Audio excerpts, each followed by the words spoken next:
हृदयर सहित भल पाउथिबा श्रोताबंधु को मोर स्नेह भरा प्रणाम। प्रभु समस्त को कुशल रखंतु, यह ही मोर कामना। आज आम घर को अनेक प्रकार मिठा आसी थाए। सेमानंक पाखरु मु गोटे बढ़िया कथा शिक्षा कली आपणक पाखरे उपस्थापना करुछि। मिठा मानक मध्यरे झगड़ा लगे। रसगोला कहिला मु सबुठु मिठा, सेतेबेले झिलापी राणी कहिले मु सबुठु मिठा, मो पाखरु तो सबुबेले रस झरुथाए। केक कहिला तुमठारु रस झरिले मध्य मु सबुठु मिठा। लडू गोपाल महाशय मध्य चुप न रही कहिले मु भगवानंक हातरे रहे, गणेशंक प्रिय मिठा। ठीक सेतिकी बेले हालुआ राजा कहिले तुमे हातरे रहुच, किंतु सर्वप्रथमे मोर ही भोग लागे, तेणु मु सबुठु मिठा।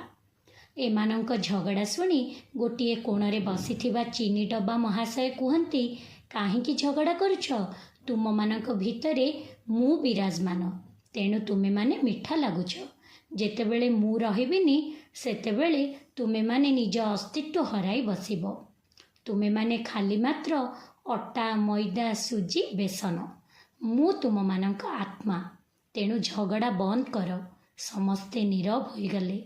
सांग माने आमे मध्य निज निज भितरे एमिति झगड़ा करिथाउ, किए पैसा पाई तो किए पदमर्यादा पाई, किए कहे मोर वंश बड़ तो किए कहे मोर घर बड़, एवं किए कहे मोर गाड़ी बड़। एमिति अनेक प्रकारर कही निज गर्व अहंकार वृद्धि करिबारे लागि पड़ू। आरे बंधु, एही क्षणभंगुर जीवन रे कौनसी द्रव्य स्थायी नुह। माटीर शरीर पुणी माटीरे मिशिजिब, तेणु एही अहंकार काहींकी? जेतेबेले पर्यंत एही निश्वास चली थाए सेतेबेले पर्यंत मोर मोर कही लड़े चली थाए। शरीर आत्मा अलगा होई गले एही नश्वर शरीर को गोटिए दिन संभालिबा भारी पड़ी जाए, किंतु प्रकृतरे आमे माने सेही आत्मतत्व को चिंतन करि पारु नाहु।